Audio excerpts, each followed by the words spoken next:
Hello, I'm Johora singaporensis, a Singapore freshwater crab, but you can call me Joe. I'm so small, I doubt you've seen me, but I bet you've seen my big blue buddy, the ocean. In this video, I want to talk about how and why we use technology to conserve our ocean. Although Blue Buddy covers more than 70% of the planet, a massive 80% of the ocean is unmapped, unexplored, and unknown. In fact, scientists seem to know more about deep space than the deep sea.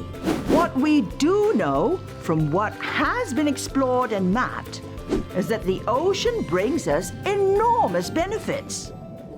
We also know that it's under threat from global warming, ocean acidification, pollution, and human activities like overfishing and mining. We know so little about the ocean because it can be a very difficult environment to explore. We know a lot about shallow waters and coastal areas, which are easily accessible. But as you go deeper, Blue Buddy becomes a cold, dark, and heavily pressurized place, making it inaccessible. To give you an idea of the high-pressure environment, an experiment was carried out by taking foam cups into the deep sea. As the cup goes deeper, the pressure underwater gets greater, and this compresses the cup. At 2,200 meters deep, the cup becomes absolutely tiny. Imagine what the same pressure could do to a human. Such extreme conditions make it extremely difficult for humans to study the deep ocean for prolonged periods. The solution is technology. To look deeper into Blue Buddy, scientists and engineers designed remotely operated vehicles, known simply as ROVs. They're like the biggest and best video game you've ever played, only much more important. Controlled by a scientist on a ship, these underwater robots are equipped with high-tech cameras and lights. ROVs can also have equipment to take samples and instruments to measure water clarity, temperature, and many other types of environmental data, all of which can be analyzed in laboratories back on the ship or on land. ROVs have led to the discovery of many new species, like the glass octopus and deep-sea corals.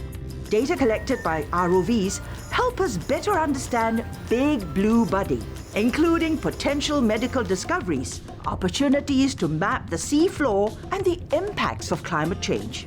Without technology, the deep sea would still be the deep unknown. And the technology isn't working alone. Blue Buddy's own species are teaching us about themselves and the ocean too.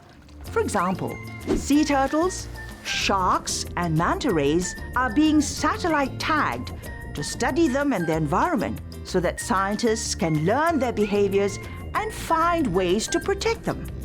With the information from tagged species, Conservation International works with local governments and communities to design effective marine protected areas. This helps to take care of Big Blue Buddy and all the plant and animal species that call it home. You may never see or experience these technologies in real life, but that doesn't mean you can't help protect and learn more about them and Big Blue Buddy. But don't just take my word for it. Let's hear what Lynn has to say. Hello, my name's Lynn and I'm a marine scientist here in Singapore. My love from the ocean comes from diving.